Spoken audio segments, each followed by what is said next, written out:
Good morning, everyone. We're glad you stopped by Engineering Hour, where we maximize efficiency by playing our commercials at the same time as our broadcast. Just kidding. Engineering Hour is sponsored by UMBC, and it is always a full hour of uninterrupted intellectual stimulation.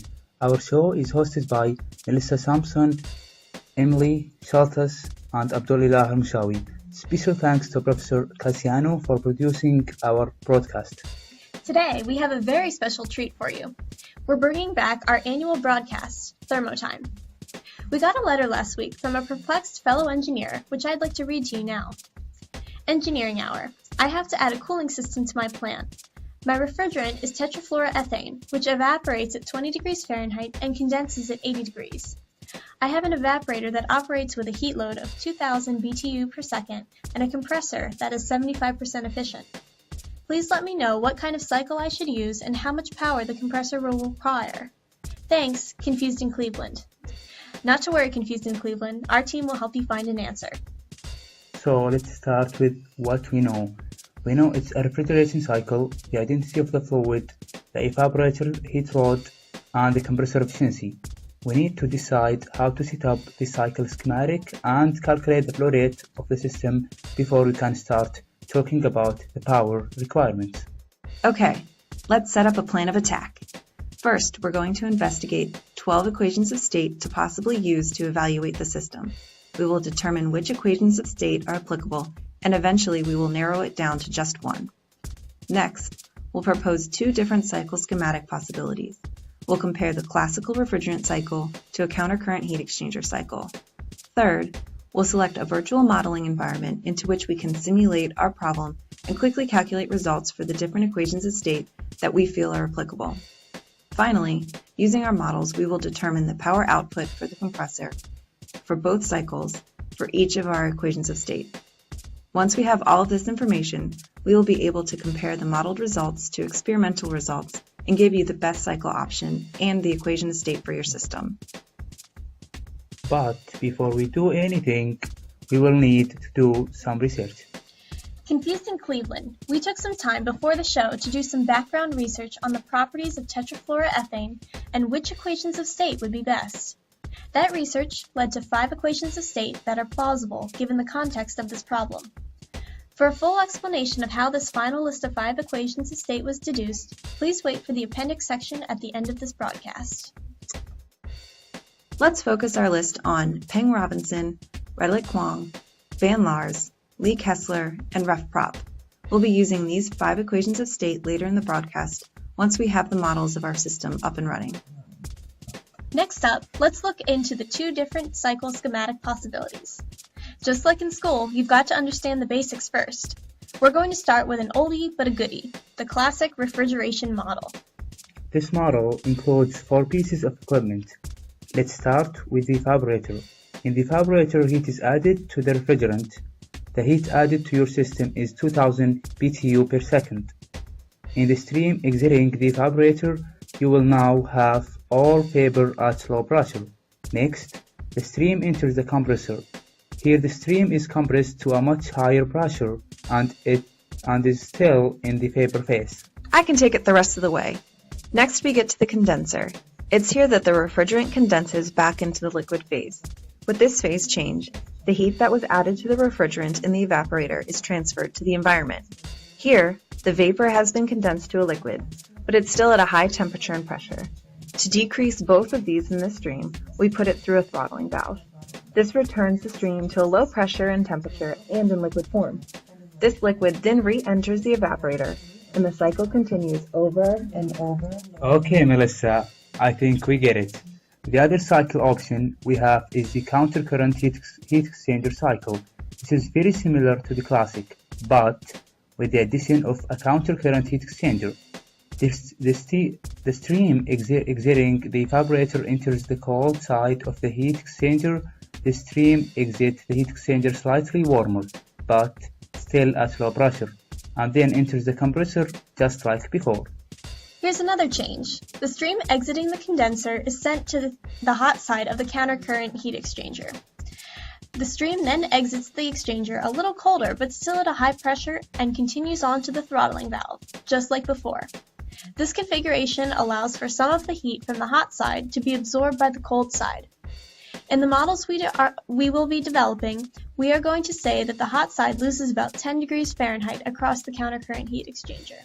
Alright guys, I think we are making a little headway on this problem. Next step on our agenda is calculating the mass flow rates for both cycles. Let's start again with the classic cycle. We start out with the equation heat duty equals mass flow rate times enthalpy out minus enthalpy in and apply it to the evaporator. We know the heat duty as well as the enthalpy out and enthalpy in from thermodynamic properties of a throttle valve. We can find both of these in the DuPont data tables for tetrafluoroethane located in the appendix of this broadcast. After rearranging the equation to find the flow rate, it is found to be 29.45 pounds per second. We can find the flow rate of the countercurrent heat exchanger cycle similarly to the classic as shown on this slide on your screen, knowing all of the unknowns, and we calculate the flow rate to be 28.05 pounds per second. Ooh, we've already checked off the first two steps of our plan of attack. Great job so far, guys. On to modeling these systems. Confused in Cleveland, we will be using Aspen Plus to model the systems in your problem. This is a software program that allows for chemical process optimization. With a few clicks of a mouse, we will be able to have the computer model our system and let the computer do all the hard work. Here's an example of an Aspen flow sheet. When using the software, you can click and drag the equipment within the program onto the flow sheet to set up your system. Then, by filling in the known information for each stream and piece of equipment, you can run the flow sheet and Aspen will do all the hard work by calculating heat, enthalpies, work, etc.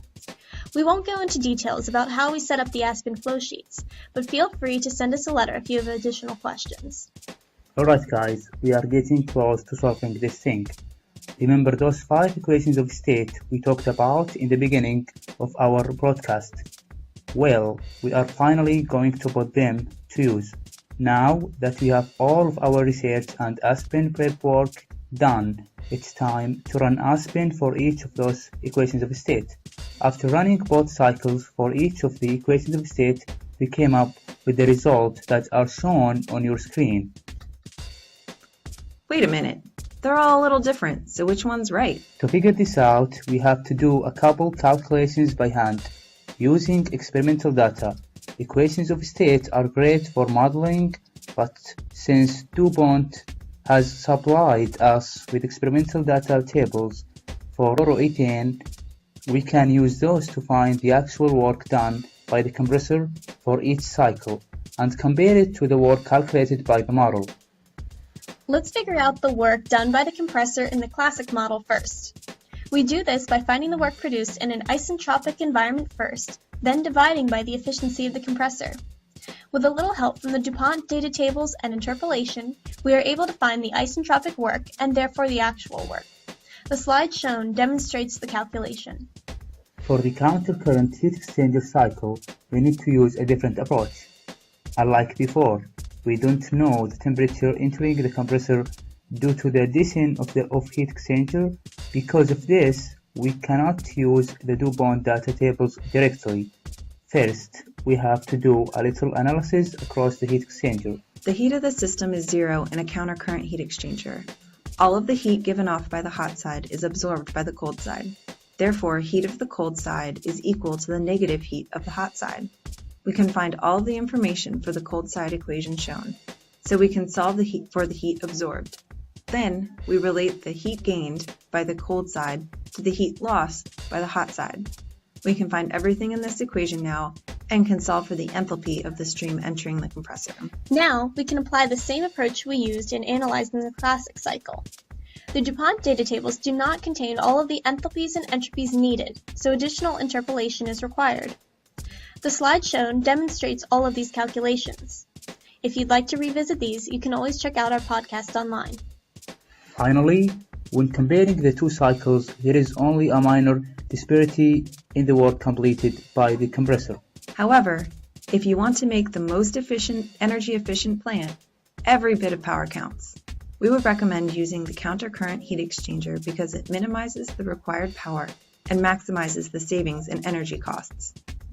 Last thing we have to do to solve your problem, Confused in Cleveland, is to figure out which of these 5 equations of state we should use with the countercurrent heat exchanger cycle.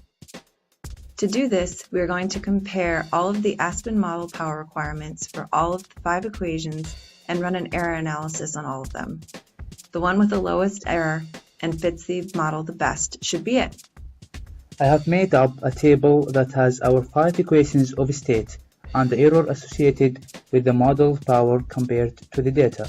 It looks to me that Pink-Robinson error is slightly lower than RefProb. So is Pink-Robinson the answer? Well, let's make sure that all of the modeled streams look like they should before we jump to any conclusions.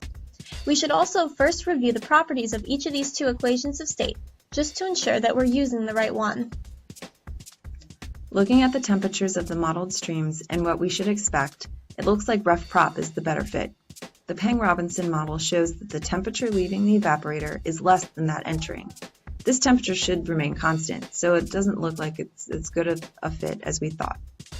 The RefProp model's stream temperatures look right to me.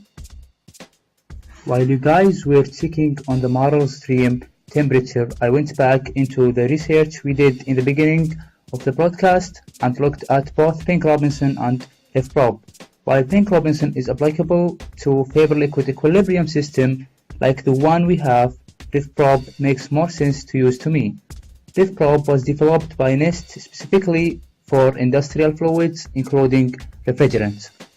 I think we can conclude that RefProp is the best fit based on the power error calculation, the model's stream temperatures, and the properties of the equations of state. So, Confused in Cleveland, to answer your questions, we would recommend using the countercurrent heat exchanger cycle schematic when modeling the process in Aspen using the RefProp database. We can conclude that the compressor will require 553 horsepower. We hope we answered all of your questions, Confused in Cleveland, and thank you for joining us for this year's edition of Thermo Time. Next up, a word from our sponsors. Good morning, everyone. We're glad